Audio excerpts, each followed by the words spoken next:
We have a very special guest with us, Vice President of U.S. Chess, John Fernandez. Welcome to our show. Thanks for having me. Welcome. This is really great, John. Good to see you.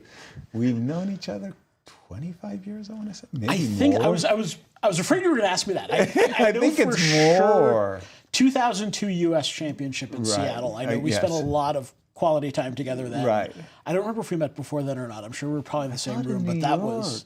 we might have. Anyway, welcome. It must have happened. What's happening in U.S. chess these days? Tell us. So a lot of stuff as always. I always like to think of it, there's two tracks. There's the 24/7, 365 of U.S. chess. We have over 10,000 tournaments a year, Wow. 1 million rated games a year, over 100,000 players. So all the services we do of rating, working with FIDE, tournament director certification, all that goes on.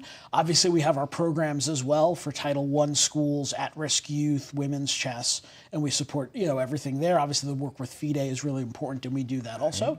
And then we have our events. Yes. Obviously, our calendar includes everything, including these magnificent tournaments going on. But obviously, the main events that we host ourselves, there's really 3 of them. We have our Spring Nationals, which we just had in Orlando, Florida. We actually did our Super Nationals. Most years, what we do is split it up. Right. Elementary in one place, junior high and high school in another. In this case, we combine them all. Call it Super Nationals. I think 4,600 players, including my twins. It was my first time as a chess dad. Oh, my goodness. So that was a very neat How old? experience. They were 6 at the time. They're 7 now. So the Right. first graders now becoming second graders. So it was their first time at the chessboard, which was definitely a weird feeling for me. Did they enjoy it? They enjoyed it. It was just so big to them. Chess to them is, looking at this screen. They've seen a little bit of the smaller tournaments I've been playing locally, not this scale. When I went to the Super Nationals, I saw the 6, 7-year-old. They came in and they saw the trophies, and they were just stopped. They never saw such glorious trophies. How about you? Oh, they love them. And the medals, they were wearing them to school when they got back, and that's amazing. And so, that's the cornerstone of the spring. We have the same thing coming up in the fall as well. We have our grade nationals, Spokane, Washington. Not that close to your neck of the woods, a little bit on the other side of the state.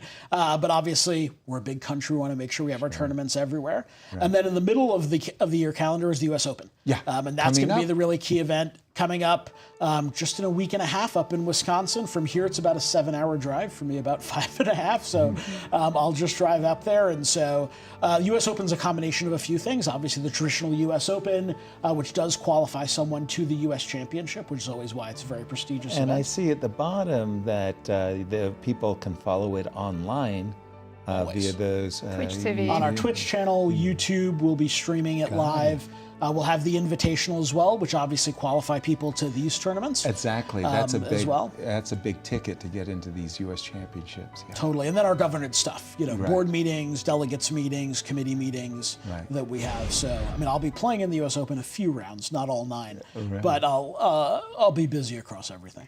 John, can you tell us a little bit about this national championships and why they're so important for the next generation of chess players? It's a very deep question. We got an hour. We're humans. We're very goal oriented, right? So I'm obsessed with my rating. Why? Because I want to get those 67 FIDE rating points to get the CM title. That's a big deal to me.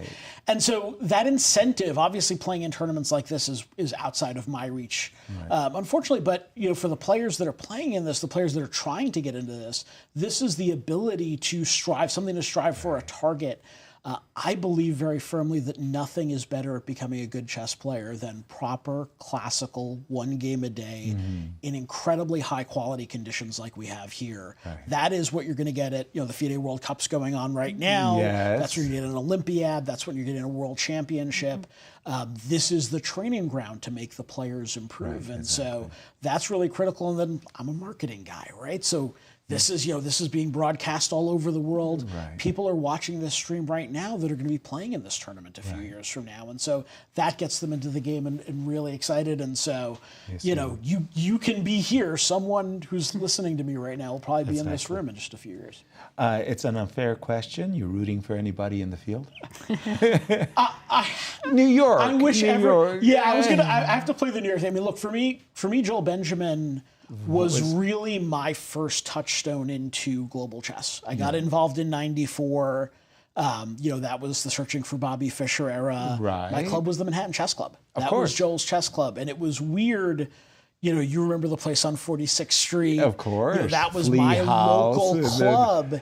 And what was incredible was the way that Joel was someone who was at that club. You'd see him Friday Night Blitz, and that summer he had played Garry Kasparov and held him with black. And I think it was Credit Suisse. I don't think it was in Beale. It was someplace else. Back in '94. It's like this guy's playing in our Blitz tournaments on Fridays, Yes. but here he is playing. He's guys that like guy. He's that guy right there. Right there. All of 30 years ago. So Joel's always had a special place in my heart, and we've worked together teaching way back in the day as well. So he's definitely a favorite. Did you work with the Chess in Schools program there in the New A little York bit. We're in the area? same building. I mean, I worked for the Manhattan Chess Club for a while. Obviously, Chess in the Schools as it was coming about was there. You wore a lot of hats then. I was kind of Forrest gosh. Gumpy in that time frame of like the mid '90s to mid 2000s. Of I would randomly show up at places and somehow get involved in cool chess stuff. So What's the funnest thing of your job? Well, your position as vice president of the USCF. What do you enjoy? Doing this is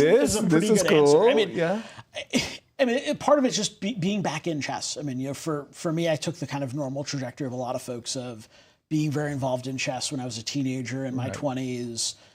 My career took off very fortunately. Work. I've been lucky to be successful professionally. Now I have a family, 3 kids, 20-something chickens. I've got the whole, everything there, and I've been able to get back into chess. Right. A lot of my friends are chess players, who've gone on their careers as well. So we have those real lifetime bonds, and so I'm able to sort of keep one foot in my real world, but also come hang out, see people that I've it's a known passion for and a hobby, forever, and so I think yeah. that's really the cool part of it for me. Brilliant. It's a love of chess always brings the people I think back that's into a the chess beautiful way of world. putting it. Thank you so much, John, for joining, and thank you for all you do and keep up all the good work. No, thank you. You have been amazing, and this is really wonderful for certainly supporting our mission for the players and everybody else. So thank you. Thank you. Great having you here. Thank you. And we have some results in the girls.